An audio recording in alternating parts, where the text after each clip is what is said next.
where we are here to help you heal anything that has been caused by addiction, by emotional torture, by anything traumatic in your life, here on this studios. And my recovery must come first so that everything I love in life doesn't come last. That's what someone is saying. Today I have with me a gentleman who is here to share his recovery journey from when he started as young as he was to begin with multiple drug addiction. So today he would introduce himself and tell us more about how he entered into it and where he got to or where he is now. If you want to join the conversation, our WhatsApp line is 0559 680066, 0559 680066. We are live on Facebook, Hope TV GH, and also on our YouTube page, Hope TV GH. I kindly want you to share to your friends on the platforms, because this is how someone was able to come out from that thing called addiction and was able, is currently is clean and is also helping others. And as I said, Slick Afrik always proud to give me a fabric to sew and wear on my studios. Slick Afrik, God bless you. If you want Slick Afrik, contact them 0557 355 852, 0557 355 852, and they will do you beautiful fabric.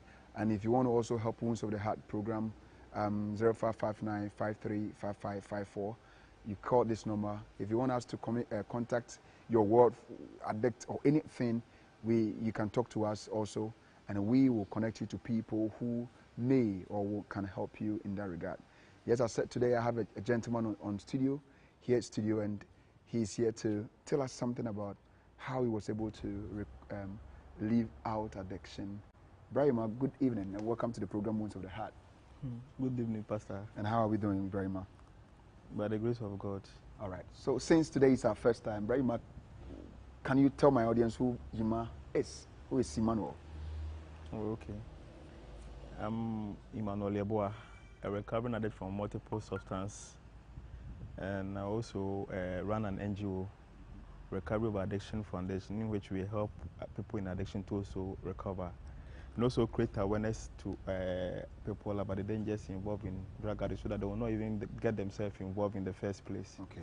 Okay. I'm also an old student of GSTS. I'm also an old student of GSTS. GSTS, Takrady. Yes. Oh, okay. Okay. So your colleagues will be watching by now. All right. So Yima, you said you are multiple drug. You did multiple. Yes. How did it start? I would say I was in the room with an uncle. I was staying with an uncle, and we were staying in the same room. And those days he used to smoke cannabis inside the room. So if he's not around, and sometimes if he's going to the ghetto to smoke, he will hold my hands to the ghetto. So when I was going up, I thought it was a good thing. So if he's not around, then I also want to try, because I always see him doing it when, do you understand? So I wanted to also want to know the reason, because it's like if you are a child, you are very curious, want to practice different things. So that was when I started in the first place. So you started, your uncle introduced you into cannabis? Yes. Precisely weed? Weed. What age were you then? I think around 9 years. I was around 9 years by then. What class were you? At that time, 9 years, I think I would be in class 5 or something. Yes, class 5. You'll be in class 5 or something, you don't even know. So yes, I'll be in class 5. So as young as you were, 9 years, you started cannabis. So after doing that, what happened next? So now you have been introduced into it by your uncle, but probably he didn't ask you to do it, but then you were into it with your uncle because you saw him drinking it. Doing it. What happened afterwards? So the first time that I tried, because I wanted to have a feel of it, so that day I ate, but I didn't continue smoking again. You ate after After taking this, I ate and ate. I wasn't getting satisfied, so I felt like, oh, this thing if you take, you can eat very, very much. That was how I felt the first day that I tried. Oh, okay. So now in probably class 3, 4, 5, 9 years as you were, what happened afterwards? Okay, so there was this day I have this issue with my father. Like I took his bicycle with my friends. So the next morning he wanted to punish me for taking his bicycle to go and roam with my friends. So then I was like, oh, then let me go to this my uncle in the next town. The same who taught me how to smoke, you know, because so that my father will not get me, because I was very scared. So when I went to, he was by then staying with an auntie of mine the next town. So when I went, there was nobody in their house. My auntie has gone to work, my uncle too has gone to work. I was like, then let me pass through the window because I was hearing a noise inside the house. And if I pass through the main door, there is a big dog there. If you enter the house, the moment he sees you, attack you. Okay. So as a child, my child was thinking, well, then let me pass through the window. If I am able to enter the house and quiet, then I'll be safe. So when I entered the house, there was nobody there. And I decided to come out. So when I wanted to come out, someone saw me. I was like, hey, small boy, why are you doing somebody's house? So this woman is my auntie. Then let me call the auntie to come. So that if she come, because you are wearing school uniform today, we don't know what is wrong. So when the woman came, the woman was like, oh, this boy, leave him. His mothers and his aunties they are all witches. Oh. Sometimes they have even sent him to come and bewitch me. That time the woman was pregnant by then. Oh. So they called my mother, including my father, and they came. My father even came there to slap me. He said I'm very stubborn because he wanted to beat me. So the woman came and the woman was like, then they have to carry me to a certain pastor to pray for me because she suspects my grandmother's, they are all witches, so she doesn't know why I came there. So we all went to a pastor. And the pastor prayed for us all. So the next time, the next day I came to our hometown, the rumor has spread the whole town. They said I'm a wizard. I can even fly to somebody's house without passing through the main door. So they became a mockery between my mates and everybody. So they started teasing me. And so I felt very, very depressed at that time. As young as you were? Yes, because the whole town, even if you're working with someone, the mother can call him, hey, this boy, be careful about him. But they say he can't even enter somebody's house without knocking. So he's a wizard. He has a spirit. So instead of you use the window instead of the main gate because of the dog. Yes. And now we are witch. I can enter somebody's house without passing. And my mates were like, and that's why he has always be chopping first in class. Oh. So because of that, so even the school that I was attending, I became very, very depressed. So at that time, there was this philosophy that I heard that they said, if you smoke weed, witches are afraid of you. If you smoke weed, really? Okay. Witches don't like people who smoke. And at that time, there are those people who, if I get close to them, they are ready to accept me. If I go, they don't make that mockery about me. The weed guys. Yes, so I started following them. That was when I became actively in weed smoking. So that time, my trust of friends were all people who smoke, because if I go to them, I feel very comfortable. I feel accepted. So they accepted you? Yes. Because those who are well were saying that you were a witch, that's why you're getting... So, okay. Then fine. Now you started with cannabis. You said you're a multi-substance abuse. How did you enter into the rest of it? So JSS, I was abusing cannabis small till I entered into senior high school. So in senior high school, that was when we used to run to the beach in Takrady to go and smoke. And one day, the pusher that we used to buy cannabis from, yes, he gave me his weed, and I felt higher than I used to be. The pusher? Yes, so the peddler. Yeah. The one who sells the drug. So he told me that, he has added a little bit of cocaine. So if I want to get as high as I felt now, next time if I'm coming, I have to bring more money so that he'll go and buy it. And so that was where I started taking cocaine too. So it was the peddler or the pusher who introduced you to cocaine, blending cocaine with cannabis. It's called cocktail. That one, you fetch a little amount of the cannabis, then mix it with plenty cocaine, then you roll it, then you smoke it with cigarettes. No, please don't try this at home. Don't try this at home. He's telling us what happened, but please don't try this at home. I want to see how they blend the cannabis and the cocaine. That's what I'm asking. So come again with that portion, yeah. Like a little bit of cannabis, the under of the cannabis, then you mix it with the cocaine, then you roll it small, and then you light it with cigarettes. And that one, if you smoke, you don't allow the smoke to come out, or you inhale everything inside. You smoke small because it's expensive. A bit of cannabis. A small bit of cannabis. Inside cannabis, they have the under and the raw cannabis. If they bring cannabis out, they process it. They take the correct one, then they remove the under. So the under. Okay, the rest, the chaff, the chaffs, and you fetch some more, then you add cocaine to it, then you roll it. As you are rolling cannabis in so that one is called cocktail. That one, and then you smoke it with cigarettes. So how do you do it? How do you blend it with cigarette? So if you roll it like you are rolling cannabis now, so you light it with cigarette. Okay. Because it mixed with cocaine and weed, if you light it small, it will go off. Okay. So you light it with cigarette. So that You light with cigarette, okay. then you pour fire, then by the time you remove the cigarette, it will go off. Then you hear the smoke inside your body. You know, allow some to come out. So is it possible? So how can this? I think that when you guys smoke, it should come out. So it is small. So you inhale it out, so all enter into the body. Then before you start breathing, because you breathe out. Because if you inhale it inside, you steam. By the time you steam, by the time you breathe out, all the smoke has entered into the. Chai. But because it's very expensive. You don't allow some of the smoke to come out. not even one. Viewers, I've interviewed a lot of people, but this technique, this is my first time of even hearing it. But you see, I want our parents to take notice of this. 9 years old, he started doing cannabis. 9 years, entered into senior high school. And JHS, he was still doing it. And people that he got himself with were people who smoked because they accepted him as JHS.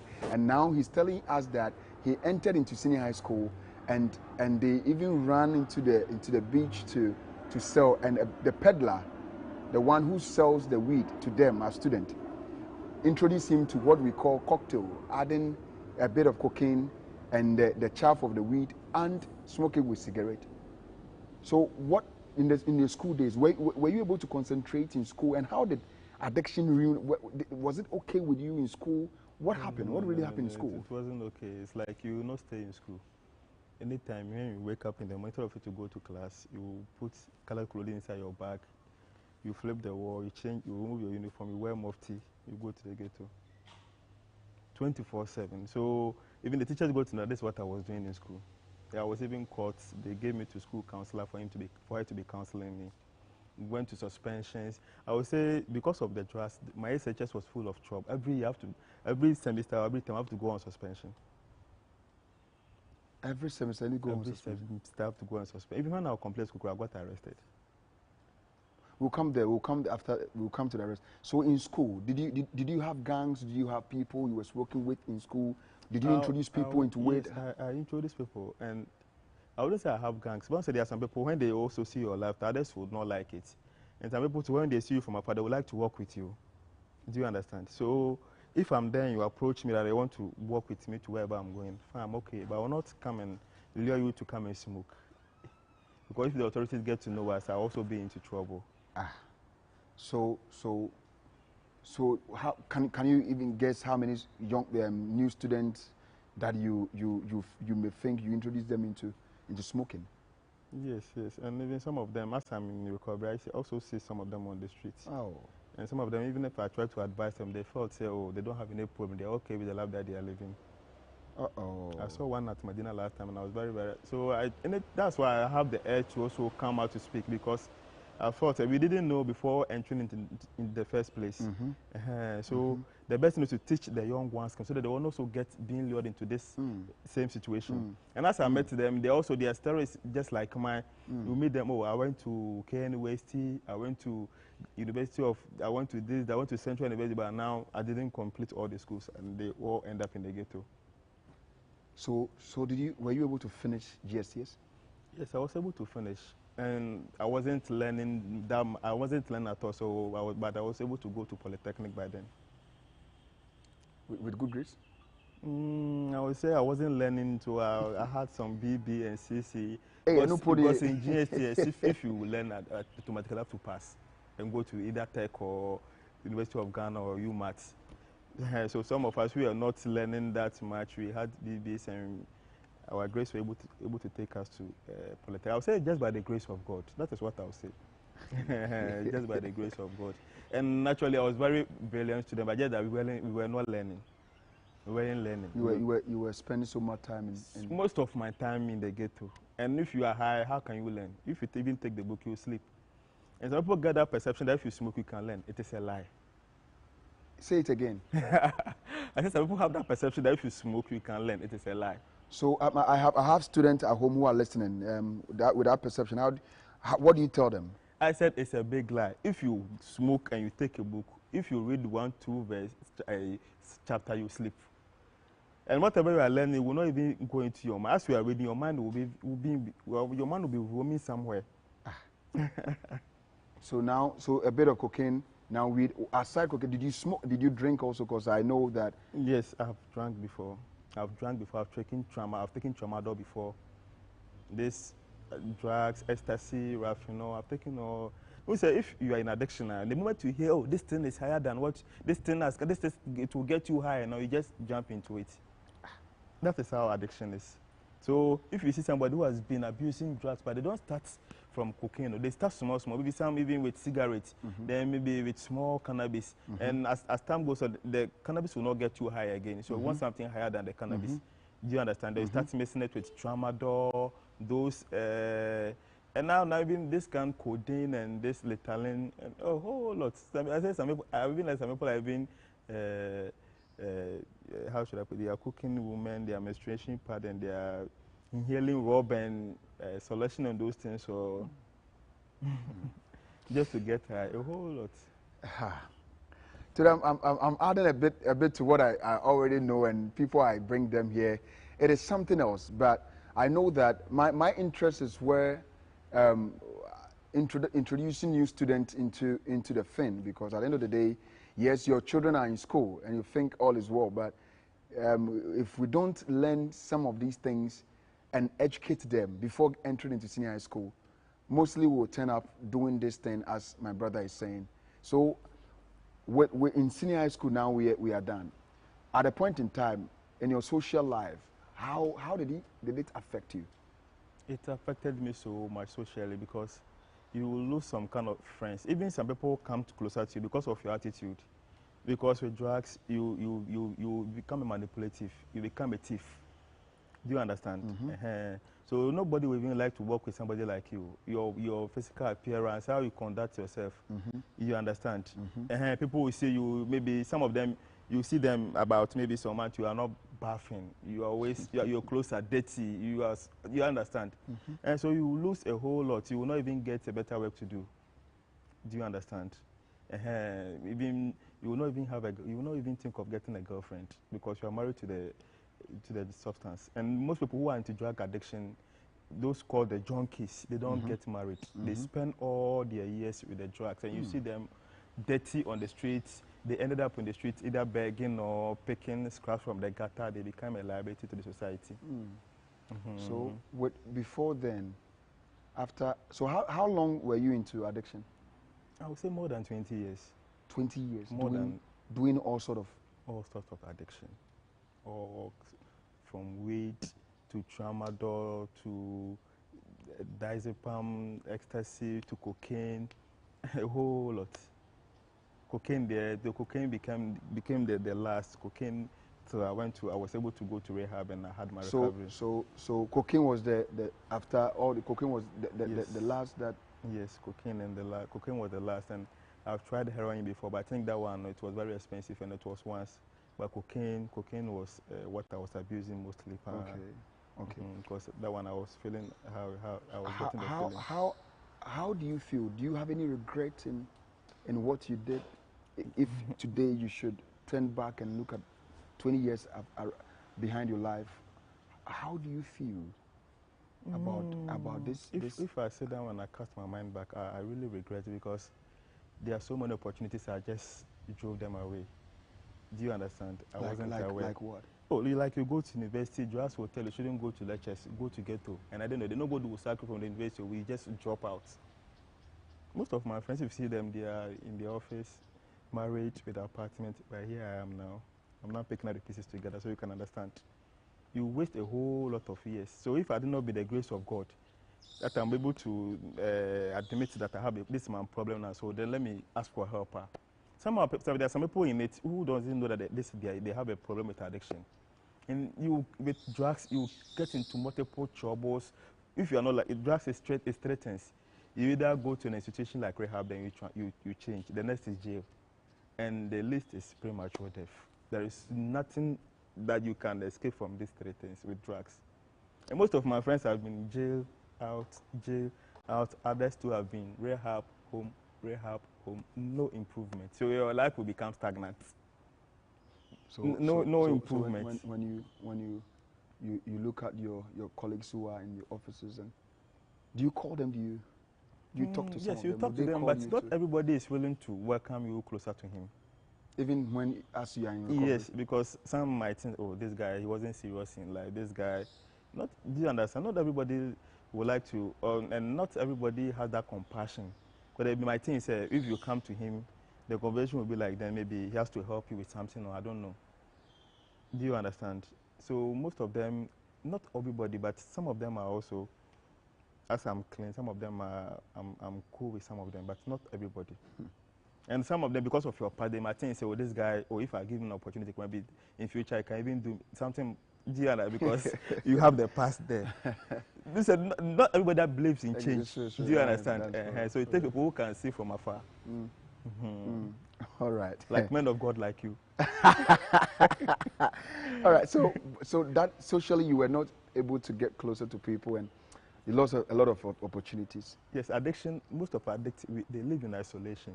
If you have ever stayed with addicts before, they always try to be like where people have, they don't want to always be fit into the crowd. Why is it that? Why is Because that way? addiction dwells in secrecy. So you have some category of people you feel you don't feel as part of the society, that the community that you find yourself. You don't become productive. So you feel, say, oh, anytime we try to draw away from whatever that is productive, that is what I would say it. Something that is productive, you just want to be with the gangs, then you hide, then you go and sneak and do something bad. That is what addiction calls for. You said your parents they separated or divorced. Yes, they divorced at a very tender age. How- I never how- grew up With just both to parents? yes, I never grew So up. how was their involvement with them? How was their involvement? Your mother, who did you stay with, Pa? I would say I stayed with my mother small, but the person I stayed with was my grandmother, and later I came to stay with my uncle in Accra. So he was the one who took me to SHS and paid my school fees and everything. All right. Yes, but my father too was also abusing alcohol and cigarettes. Yes. So when I was a child, before I would even see my father, I have to go to the bar.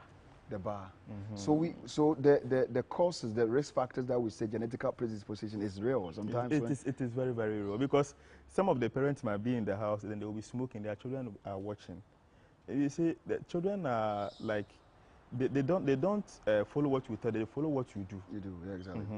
Exactly. So you can't be misbehaving and tell the children to live right, and they will listen. They will always try to do the same thing as you are doing.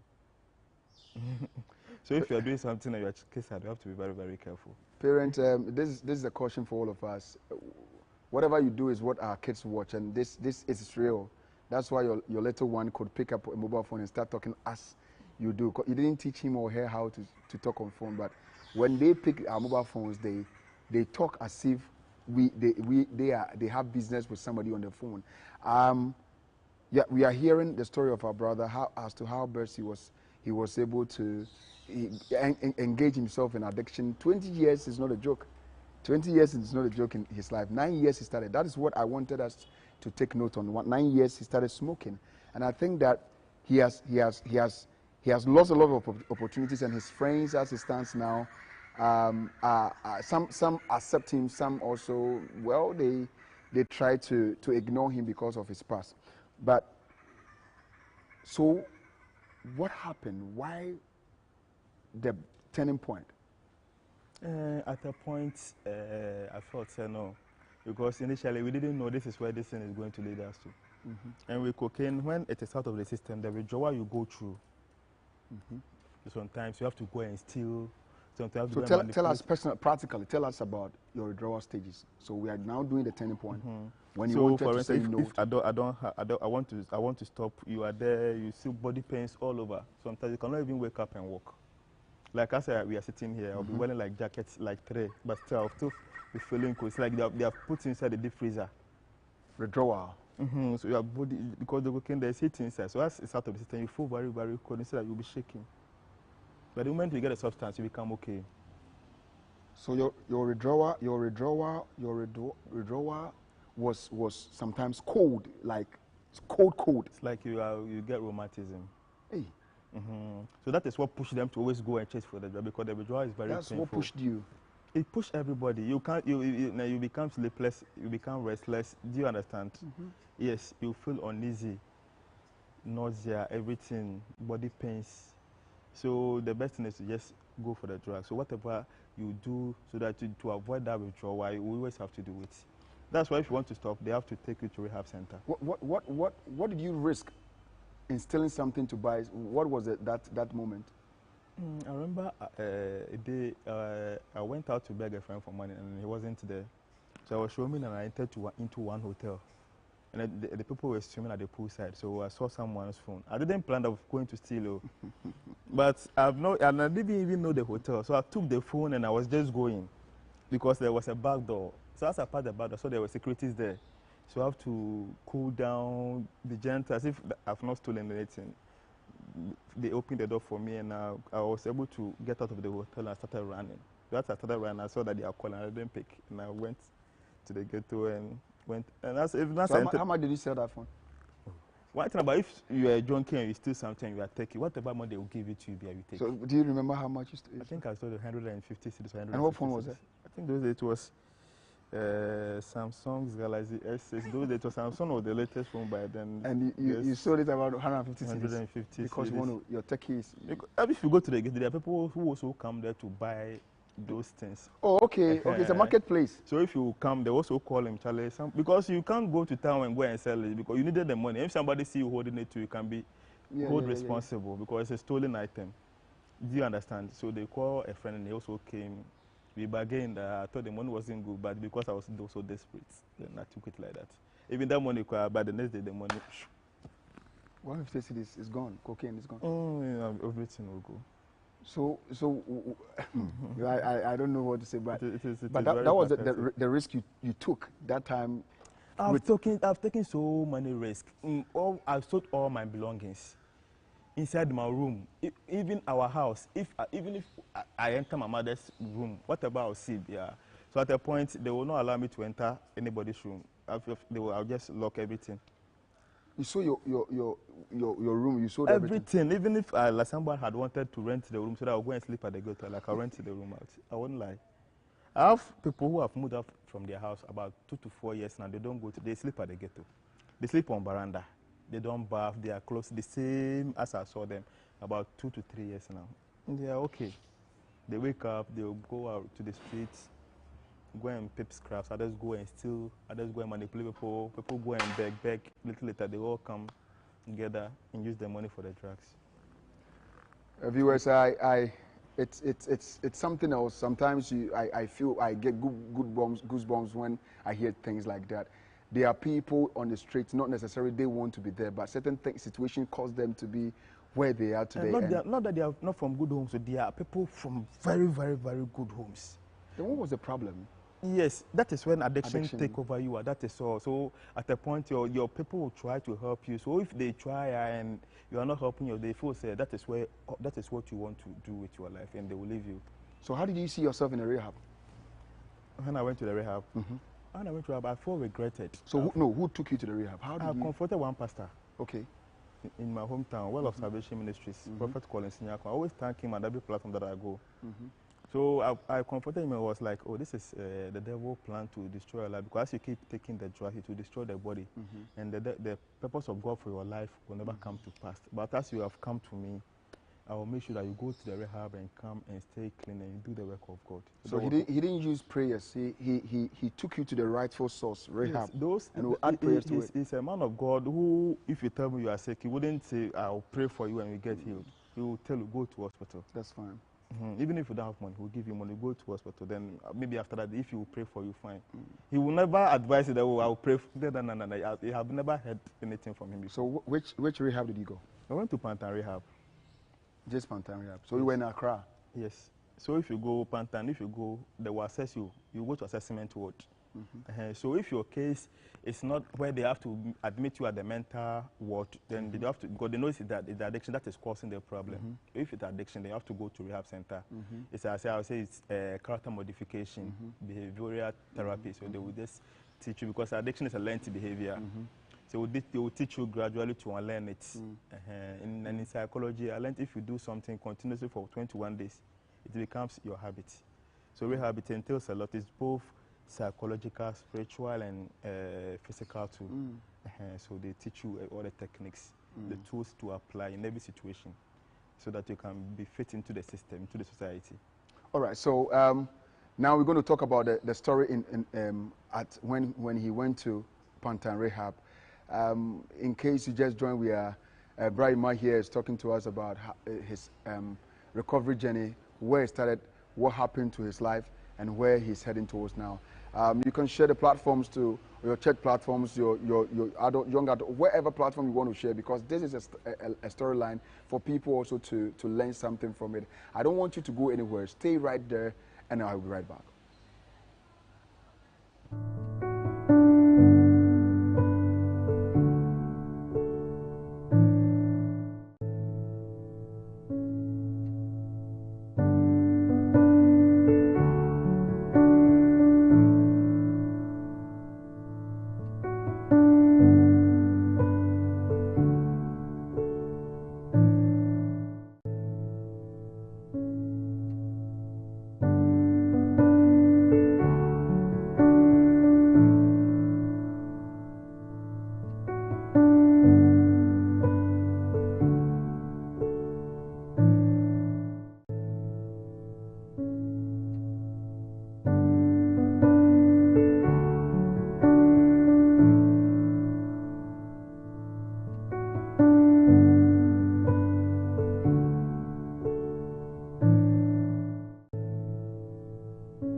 into this? Why did I? Do you understand? Because at that time the drug is out of the system, and when you are being controlled by the drugs.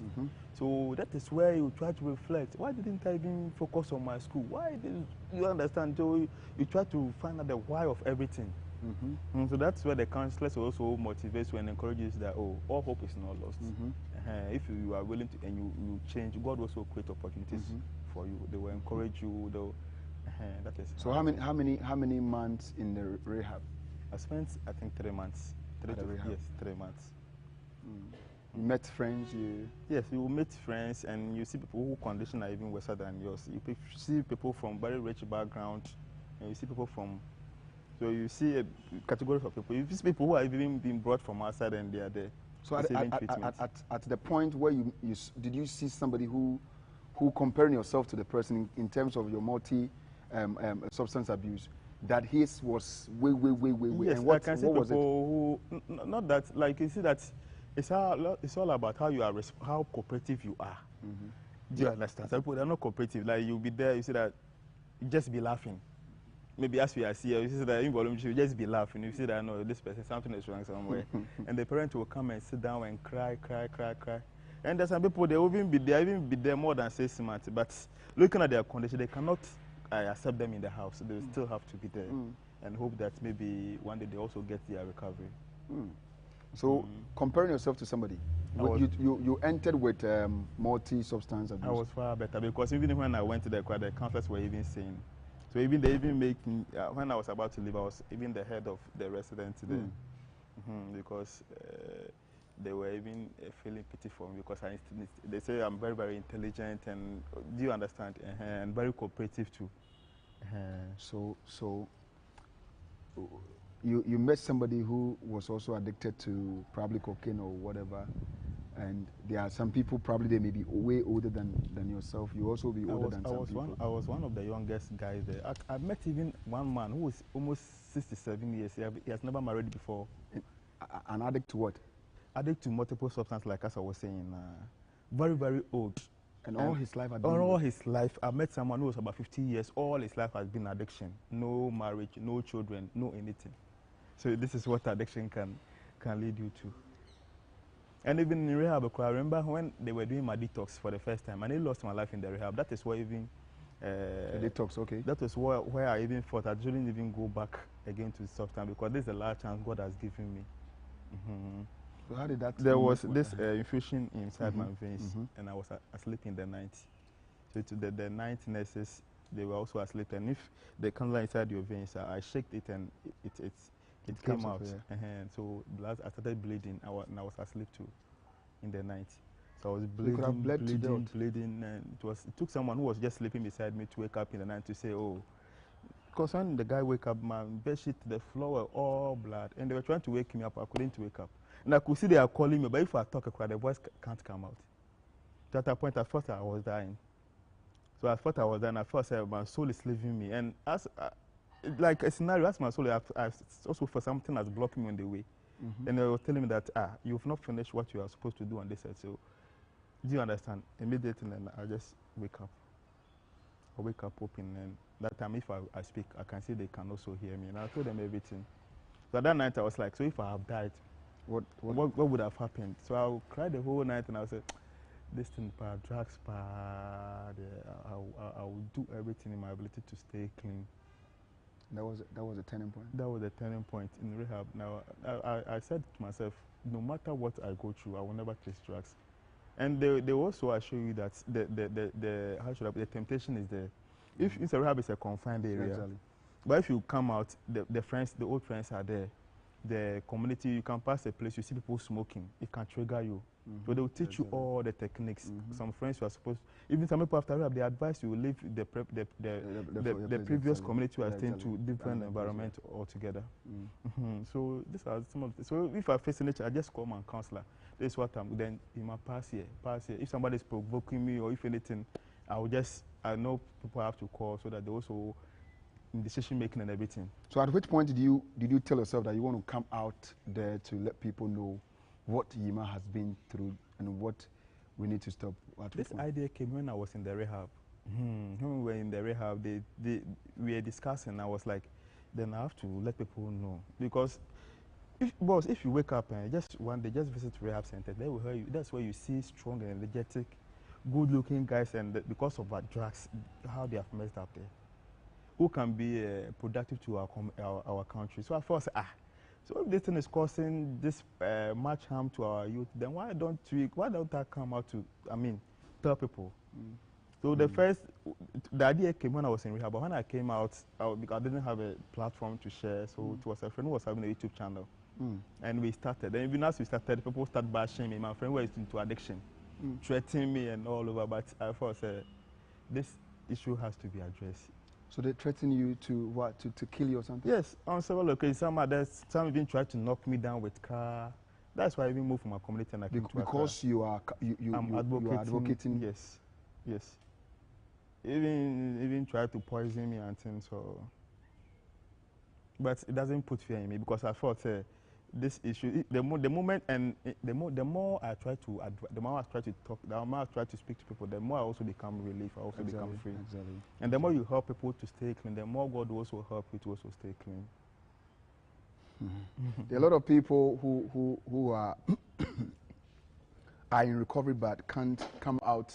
Like, yes, because of the stigmatization. The stigma. Even what I'm doing requires attached to everything. If you want to go and do someone's work, this guy, in Ghanaian, they like to listen to people's past, and they were going to, because all my interviews I've done, everything my social media handles, my YouTube channel, everything is there. So if someone go, this guy, they say he's this or he's that, or if the person is not bold enough or he can't see from afar, he doesn't believe in change, there's no way he will employ you. Do you understand? So now what does Yuma do? Oh, now I would say I'm a driver by now. And you have your own car or something? I don't have a car, I just have the license. But basically what I do is just to help addicts recover as at now. So now you talk to people? I talk to people, and I've worked at Compassion Rehab Center too before, but I'm no longer working there. So you've worked with Compassion Rehab Center too before. Okay. But so currently, as you speak to me now and my audience are watching, what do you do? See, I was in Sunyani currently, and I came to Accra recently. Even with that, I have to call an old student of mine. I also attended GST as a pastor. And he has also been in addiction before. The church is joined with the Bridge of Hope Ministries at Wager. So I called him and he was like, then if you are going through all this stigmatization in your community, in your hometown, then I think you can come and stay with me here at the church premises so that we know how best God can also help you. So as I came here, I'm still looking for a job. You're still looking for a job. Okay. But what motivates me more is just to help people recover. I think that is my calling. So that is what motivates me. So that's why you've started with my NGO, my foundation. What is the name again? Recovery Over Addiction Foundation. Recovery Over Addiction Foundation. And Emmanuel definitely will need help for financial support, for all those things, because there are a lot of people like you after coming out and they don't get in it. I get calls on daily basis, tests. If one girl last time made an audio, he's crying. His brother is the only brother of the house, and because of that, he didn't come out. They don't know where he is, and every day the mother has been crying. He wants his brother back. Calls upon calls upon calls, and like I said, I do everything by myself. So I do what I can. You can do. And also, even if you want to ask for help from others, they promise to help you, but the help doesn't come again. All right. So viewers, this is Emmanuel Yeboah, a recovery addict in recovery. So he's clean. Addiction, they don't know we have quit. We are in recovery because we don't want to say that for them to feel as if they are borrowed. Yes, recovery. Every day, you recover till the day you die. Till the day you die. Yes. That's why the oldest. I think the oldest person in recovery in Ghana is Dr. Amegashi. Amegashi, I know him. 36 years now in recovery. Yeah, he has been on my program before. So now, I don't know whatever, but I think that if you want to help him, you can contact me for us to help him. As he has started also helping others. Sometimes it's difficult. Some of us, we know how difficult it is when we need to help someone somewhere to make calls, even data or credit or call credit or something of that sort. But I know that God will definitely touch your heart for us to help our brother so that he can get the necessary fund and on the support license without car. If you also have a car that you think that you can help him put something on food on his table. School tour. Or school tour. Recently, I was invited to come to Accra Academy to come and have a talk with the students, but because of I wasn't stable with my environment and God will make the a way. tools I need, because I wanted to have a projection, PowerPoint seminar, and at that time I wasn't even having a laptop, so I have to postpone it. Don't worry, that time will come. The time will come for, but hey, it's still not too late for us to help, our brother if there can be. You can always, as you call us to connect you to people who are in need, you can as well connect us to people like Emmanuel to also support his ministry, as he wants to also advocate and help young people who are in addict, especially with our secondary school students who are currently struggling with addiction and can't stop. He also helps people, families with their wards. That is what he does, and I think that he coming here wouldn't be something, but I'm sure God really wants you to also help our brother to be able to help others overcome addiction, to be in recovery. And it's a wonderful, your foundation is help. What? Recovery Over Addiction Foundation. Recovery Over Addiction. We are on Facebook. Foundation. Yes, I have counselors, I have psychologists. Okay. So if the problem is an extreme that we have to even refer to my rehab center, okay, I will know the best place we can also send connecting. You must place your contact online. We are on Facebook, we are on Instagram, and on YouTube to have my personal YouTube channel. Okay. So Recovery Over Addiction Foundation on Facebook, Instagram, and YouTube. Okay. And my number is 055 726 Take your time, Yuma. Tubase. Please again. 055 726 0438. 055 72 604 38. Again. 055 72 604 38. It's on WhatsApp too. It's on WhatsApp too. So that's, you must contact if you want to help him. If you have a ward or a cousin, nephew, niece who is addicted to anything, please, you can also call him or call me, so that at least we can also connect you to a place that your ward would also be well. Before I sign out, I have the long-awaited program that will hit our screens, and that the biggest auditorium, I can say, National Theatre, on 31st day of December, to usher ourselves into the new year. It is Pella Fest. Hope TV brings you Pella Fest, of which, if you are a fan of a cappella and you know your old acapellas, that the Black Capellas, the Signs of Hope, the Manifest, the New Eras, and the Soul Street, name them. It will be a night, that stage. You will see all these acapellas, guys, doing what they do best. And they are also invited guests, Makeni Mrenchi, Perez Music. We have everybody. Please, I want you, if you want to reflect for the next year, 2023, please, the best place for you to be is that of the National Theatre. And ticket, it's very cheap. Comparing it to what we see on TV, it's very cheap. If you want to come alone, it's just 70 Ghana Cedi. It's just 70 Ghana Cedi. If you want to come alone, it's just 70 Ghana Cedi. But if you're a family of 5, you can gather 5 people as a family and buy that of the 300 Ghana Cedi. It's just 300 Ghana Cedi divided by 5. How much you go pay? So please, and we have the VIP that goes for 150 Ghana Cedi. There are side attraction for the VIP. I won't tell you, but when you purchase that ticket, I'm telling you that that night to usher yourself in 2023 will never be in vain. Trust me, because some of us, we know what we are saying. So if you really want to enjoy the latter part of 2022, to enter yourself so beautifully into 2023, then the best place for you to be is the National Theatre. The program starts at 5 p.m. red carpet, and 6 p.m. we are good to go with all sort of a cappella. That's when you're going to use any instrument, its voice you're going to hear. And if you love music, just ask myself, please don't look anywhere. 31st evening, the place you're going to be is the National Theatre. And the ticket is, the regular ticket goes for 70 Ghana Cedi, as I said. The VIP is for 150 Ghana Cedi. And if you're a family of 5, it is 300 Ghana cedi. The Pillar Fest is coming your way on 31st day of December 2022 at the National Theatre of Ghana. Please don't hesitate to grab your ticket because we still have some in stock. If a Sanjawa or Hombetro, so please just let's grab our ticket. Ima, your final word.